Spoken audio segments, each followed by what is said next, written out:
Before I introduce our moderator for this symposium, I just want to let you know what some of our other efforts are going to be under this overarching sovereignty at work theme.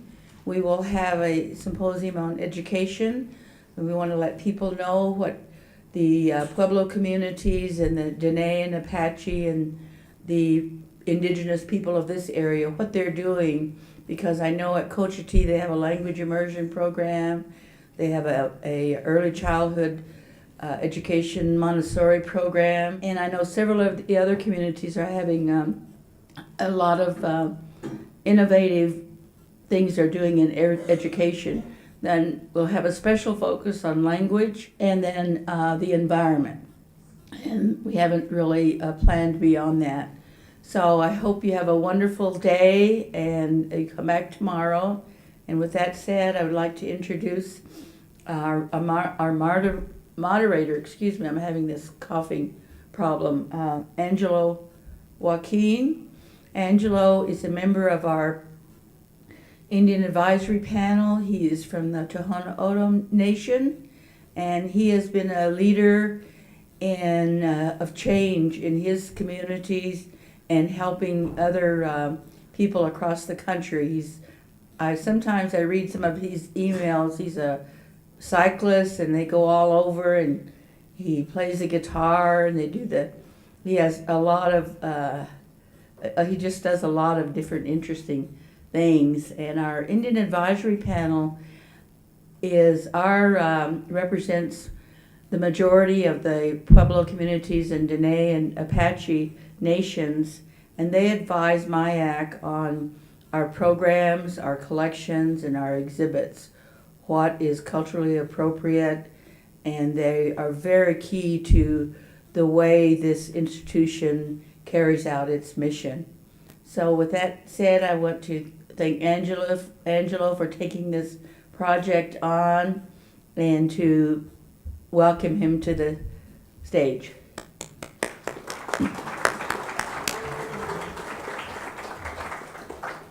Angelo Joaquin Jr. Good morning, my name is Angelo Joaquin Jr. I'm a member of the Desert People of Southern Arizona. I'd like to welcome you to the Food Sovereignty Symposium brought to you by the Museum of Indian Arts and Culture in partnership with the National Museum of the American Indian. Today we're celebrating the survival and thrival of culture. In other words, after you have ensured that your culture won't disappear, how do you make it flourish? Over this weekend, we will hear from people in the community who are making a difference. We will come to understand and appreciate why each tribe has a particular and site-specific way of life. Another way to look at that is, if you live near a river, you eat fish. If you live in the desert, you don't eat fish. And so that's one of the things that is going to become apparent as we move along. And I'd like to say that when I was working at Native Seed Search, I started out as the Native American Outreach Coordinator and then became the director of the Diabetes Project. And over the years, eventually I became executive director and did all three. But over the years, I would spend hundreds of hours talking to people about the benefits of traditional food, of reviving our agricultural practices and passing that knowledge on. And so I'm really happy to see in Indian country, we're doing exactly that. And in the space of about 20 years, things have changed quite a bit for Indian tribes. We're doing things that, as Della pointed out, that we hadn't done before. And we are, in fact, going to thrive. And so this is a part of it.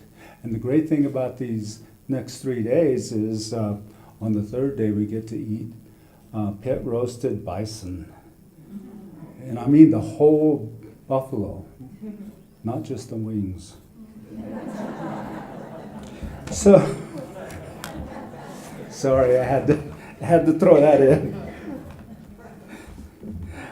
So we're going to start out, and I'm going to make an executive decision that I will allow, since we're starting late, I will allow this panel to go on for an hour, if you so wish, and which will mean that we're going to end up an hour, we'll end up a little bit later for lunch than we had planned. We're going to have a session on the early memories of food and family. The moderator is Tessie Naranjo, and we have Walter Deschanel from Santa Clara Pueblo, Marie Reyna from Taos, and Josephine Binford from Okewenge Pueblo. Tessie? I present to you Tessie Naranjo.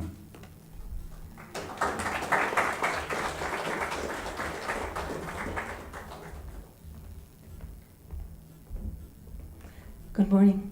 Nice to see you all. This morning we're going to talk about, for the short time that we have, and it's going to be really short because there's so much to talk about in terms of food production, harvesting, storage, food preparation, and we'll see what we can do with it during the time that we have. I've collected, I have a number of slides at home, of photos at home, and made a PowerPoint, and this is only about Santa Clara Pueblo because of course I'm from Santa Clara Pueblo, and so those of you, especially Walter, when you're from, and others who are from Santa Clara, you'll recognize some of these images, but there are about 20 slides, and as we're talking, we'll just sort of flip the slides, but in the meantime, what I'd like to do, I think, is perhaps, if you don't mind, just stop the slideshow for just a little bit, because I want the audience to focus on the three speakers, if that's okay. And I was wondering about the chairs and whether we should bring the chairs up front so that when the three individuals come up to the microphone, they'll have a short distance to walk instead of coming up and down. So that would be nice. And Walter and Marie and Josie, would you like to come up? Thank you so much. And while they're coming up, let me just say I've always admired the three of the individuals who are they're doing they have and are still doing such great things in their own communities. So, and they are quite the speakers, so there'll be no lag in conversation, that's for sure. All right, I'm going to start, I think, with food production first, and I think, if you don't mind, Walter, we got to start with you when it comes to food production, and have you speak a little bit on food production, because you, the guy of the three, has spent some time, and all of you have actually, with irrigating and with planting and with growing, that sort of thing.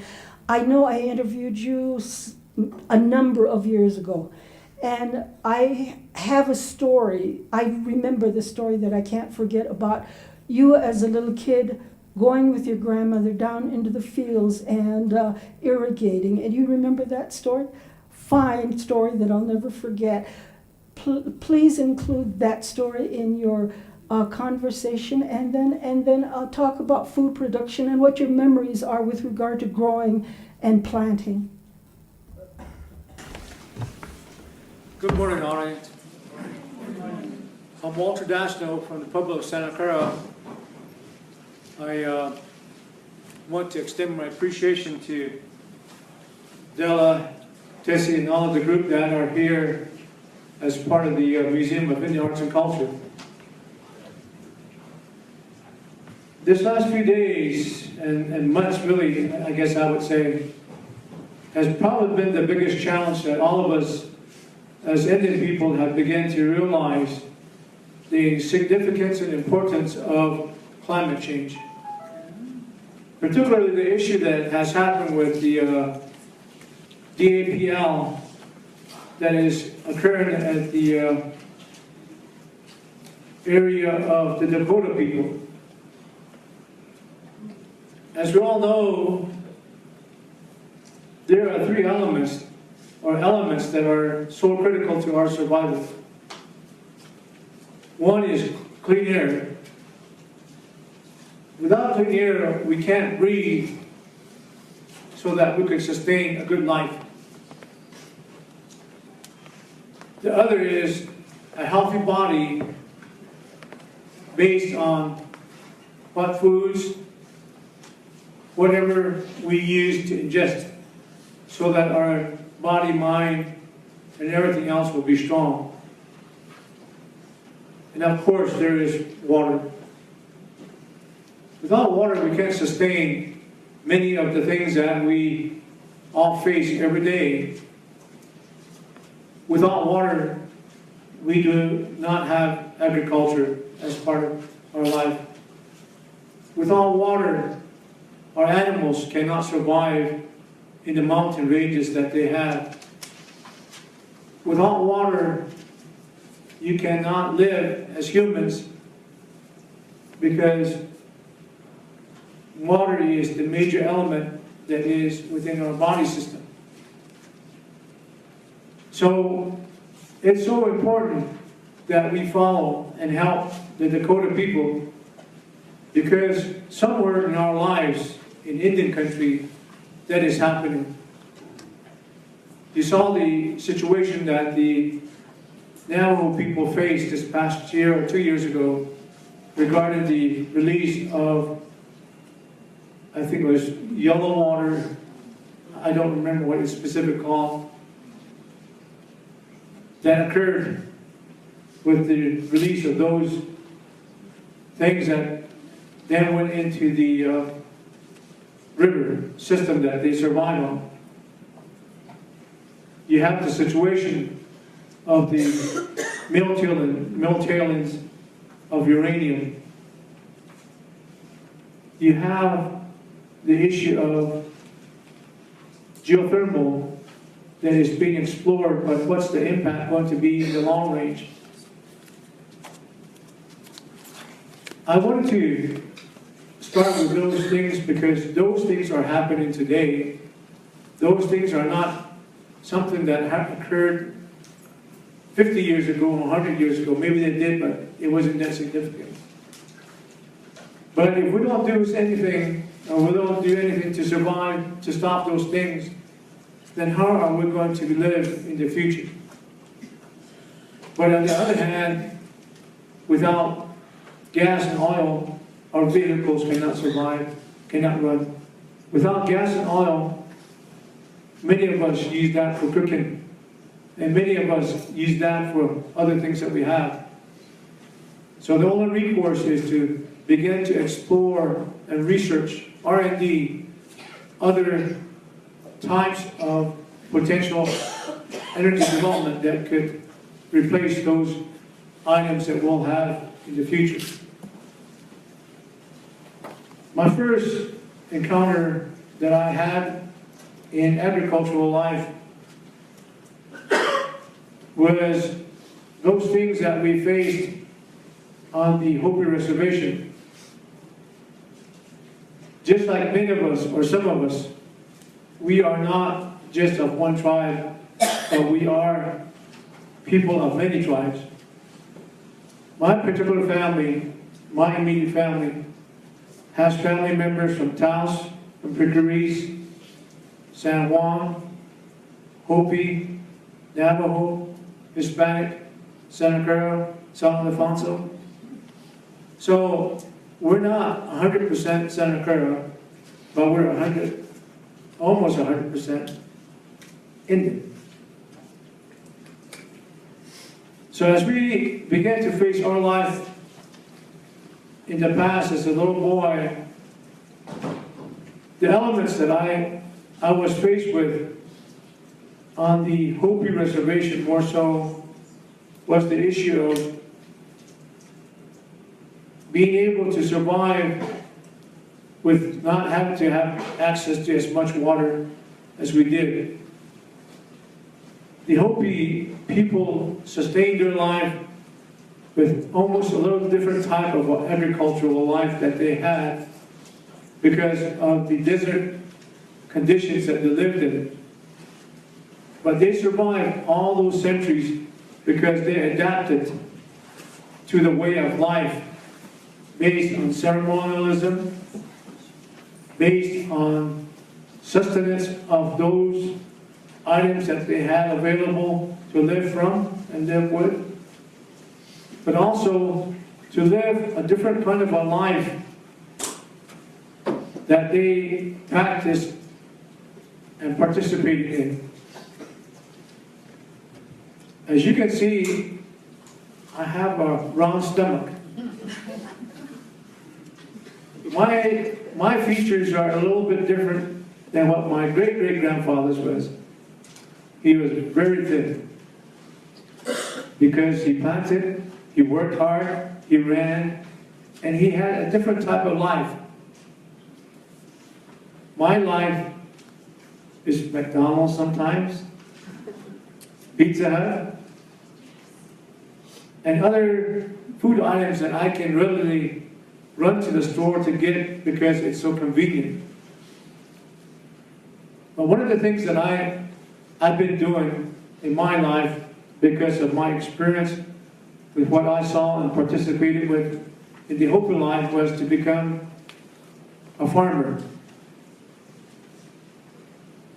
Farming is so critical for our survival as Indian people because it's a blessing that we could use so that we could entrust what we learned from our ancestors, how we use those today, and what we'll save for our future generations to follow. Without farming, we will not have the kind of corn products that we use, that we say has to be the finest, has to be the cleanest, and has to be in the best way cared for. To use the tobacco products that we have to raise that of a little bit different nature. We use tobacco products of various types, but there are some that are used for more specifically cultural purposes. So, as a farmer, one of the things that I had the opportunity this past summer was to teach two of my grandsons. If you go to Facebook to Walter Deschanel, you'll see my grandsons working out there. We were harvesting this past few weeks fresh sweet corn. We're harvesting melons now, mushmelons, chili, carrots, beets. The gentleman that's back there, I'm not sure if he's here yet or not, Gilbert Romano was the one that was working with us when we were working with him. So that those products that we raise and harvested now will be used in the future. But we'll also sustain that with a seed bank that we'll be able to use so that whatever seeds that we have in the past we'll use today so that we can plant and reserve those for the future generations to follow. But the story that Tessie wanted me to share with you this morning is I'm sure a story that many of you or some of you may have had. My mother died when I was 4 months old. So that my grandparents and other of my aunties and uncles raised me. So in fact, I was a child raised by my village. I don't know if I was breastfed or if I drank pasteurized milk. Irregardless, it was something that I'm sure many of the elders experienced raising me. One time, my grandmother, I was told, wanted to put some baby oil on me for some reason, but she ended up putting Bengay on me. And I was crying, and she couldn't figure out why I was crying, but that's what happened to me. But those are the stories that I hope that some of you will be able to hear this next few days. Going back to the story that Tessie was referring to, so I was raised by my grandparents, and at the time my grandfather had moved back from Hopi. We were raising a lot of plants and agricultural products. My grandfather had to leave for work, and so my grandmother was asked to go out and irrigate the farms that we had. I think we had about 2 or 3 acres that we were farming that particular year. Anyway, one of the things that we had to do was we had irrigation system from the water coming down from Santa Clara Canyon. So in order for me to also enjoy water, I surely enjoyed bathing in the creek that we had because the water was so pristine and cool and in a way to enjoy my life. My grandmother told me, a little boy, well, of course, all that time she was talking to me in Tewa. The way the hindi come and could you hear my then kunga sawagi. He will be away here on the Okari was hindi hit now. He will not the hit come. He on the way, Saya and the jump with the Arama in Gitaki.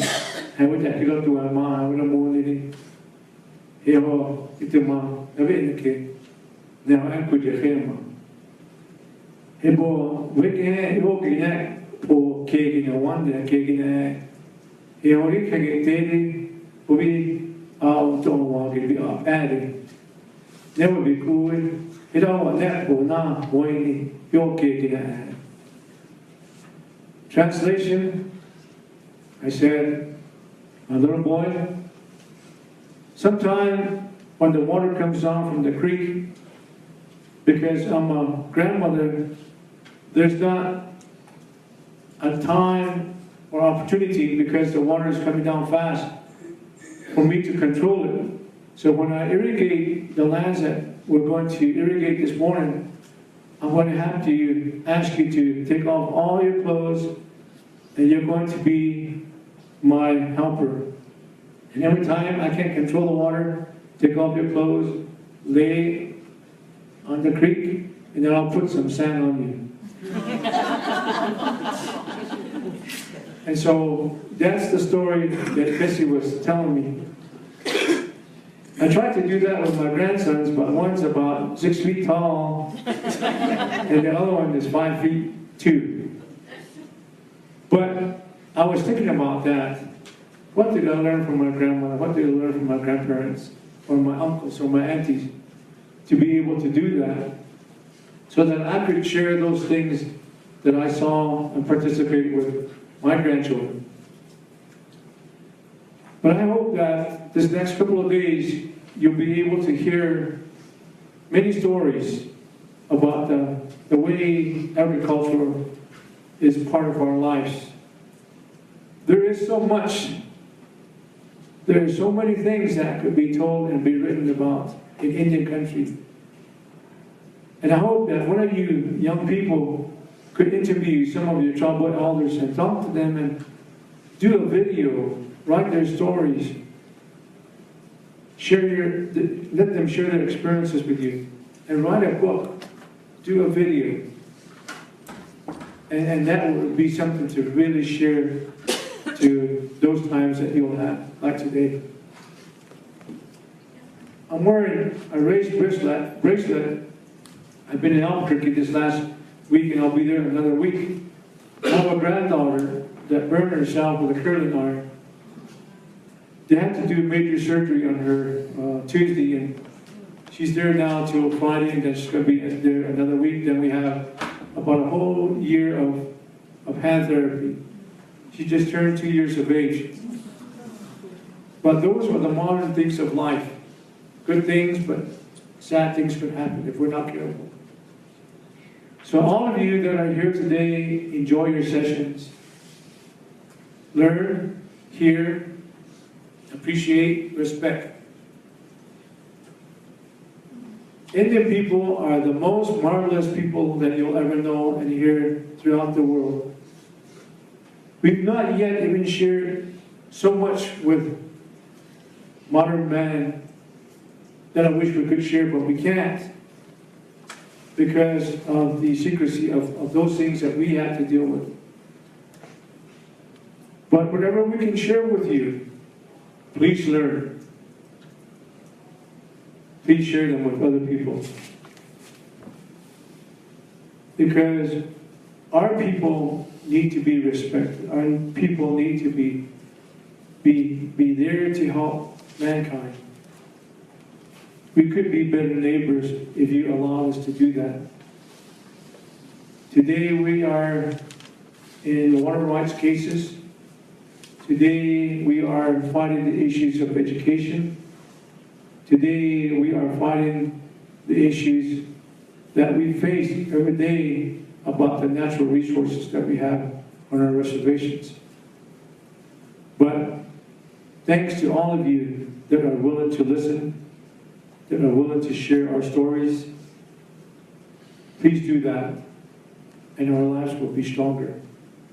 And John's not here, but Kudawa for opening the prayer. Owen. Hello. Oh, sorry. It's my eyesight too. Just kidding. But anyway, thank you very much. Bless you. Have a good day, good year, and take care of yourselves. May your lives be entrusted with health. Good Noah. Thank you.